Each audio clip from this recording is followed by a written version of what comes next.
Assalamualaikum warahmatullahi wabarakatuh.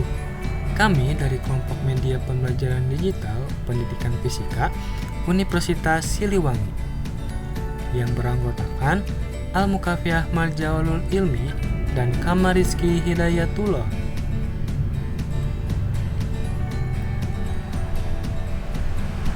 Kalian pasti pernah kan melihat petir yang ada di langit? Kenapa sih ada petir? Apakah petir ada kaitannya dengan ilmu fisika? Petir ada kaitannya loh dengan ilmu fisika.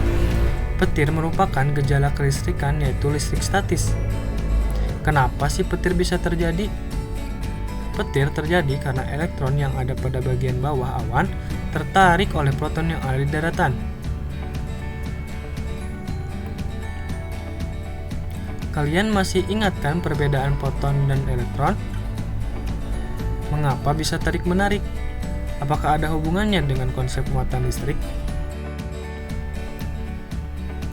Untuk menjawab pertanyaan tersebut, di video kali ini kita akan membahas terkait hukum Coulomb.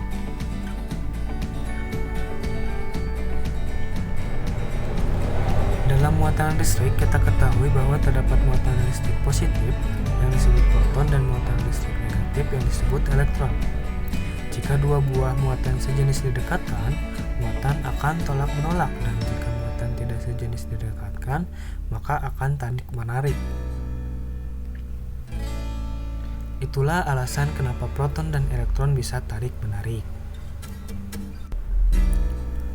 Adanya interaksi tarik-menarik atau tolak-menolak pada beberapa benda bermuatan listrik yang saling didekatkan disebabkan karena adanya gaya elektrostatis atau gaya Coulomb.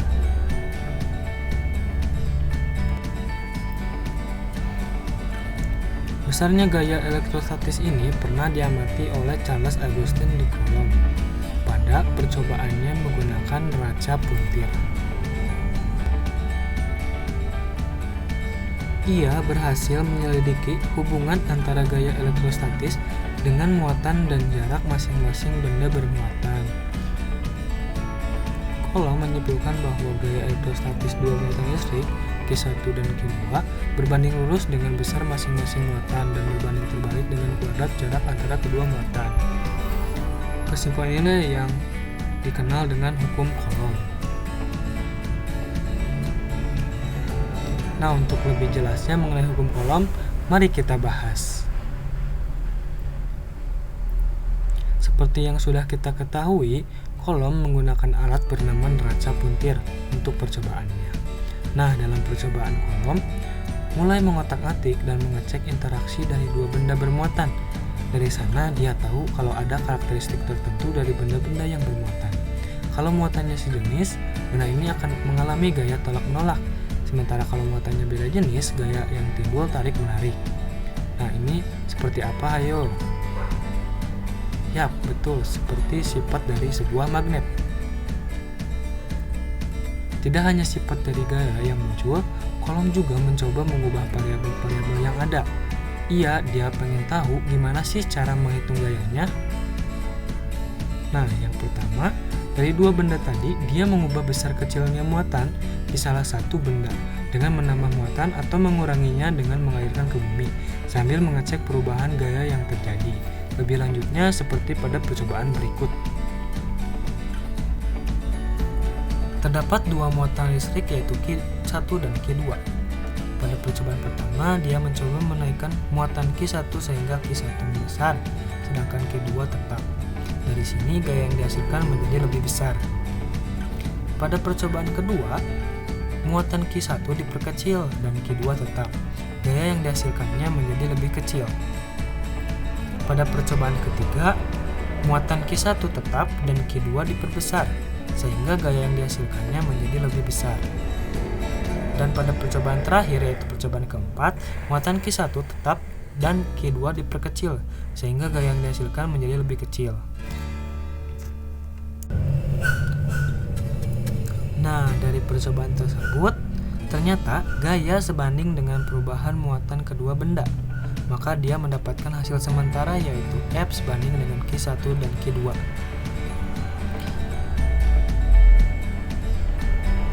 Tidak berhenti sampai di sana, ia mengubah jarak antara dua benda tadi. Ia menjauhkan lalu mendekatkan kembali kedua benda tersebut, sambil tetap memeriksa gaya yang terjadi. Untuk lebih jelasnya sebagai berikut. Terdapat dua buah muatan yaitu Q1 dan Q2, di mana jarak Q1 dan Q2 awal adalah R. Pada percobaan pertama, pada saat Q1 dan Q2 saling didekatkan, gaya dari kedua muatan tersebut membesar. Sedangkan pada percobaan kedua, pada saat Q1 dan Q2 dijauhkan, gaya dari kedua muatan tersebut mengecil. Nah, dari percobaan tersebut, ternyata gaya berbanding terbalik dengan kuadrat jaraknya.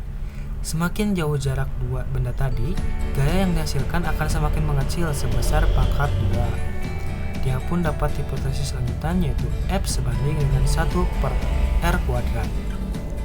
Dengan menggabungkan kedua hipotesis, maka gaya yang timbul menjadi seperti ini, F sebanding dengan Q1 Q2/R². Wah, udah mulai kebentuk nih pencarian gaya dari benda-benda bermuatan si kolom. Tapi ini belum selesai. Kolom ternyata menyadari bahwa interaksi ini akan beda hasilnya kalau dilakukan di medium yang berbeda. Kalau benda ini ada di dalam air misalnya, hasilnya akan berbeda dengan di udara terbuka, maka dia butuh satu lagi variabel. Apa sih variabelnya? Ya, betul, konstanta.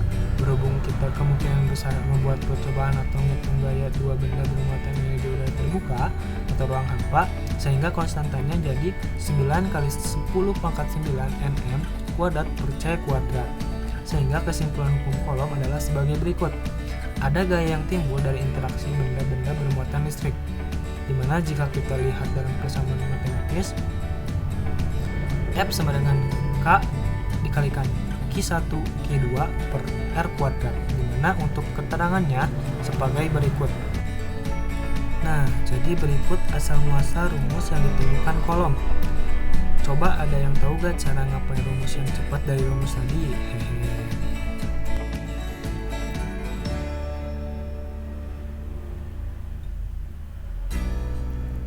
Sebelum itu kita coba ngerjain contoh soal bareng-bareng ya.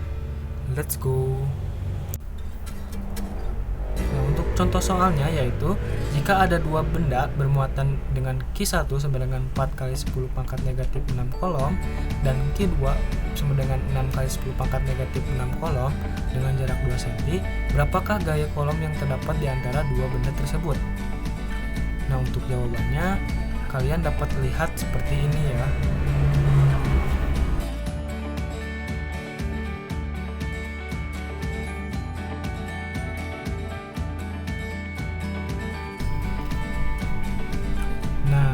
Itu sedikit pembahasan tentang hukum kolom. Untuk materi selanjutnya kita akan bertemu di video selanjutnya. Mungkin itu yang dapat disampaikan. Terima kasih. Wassalamualaikum warahmatullahi wabarakatuh.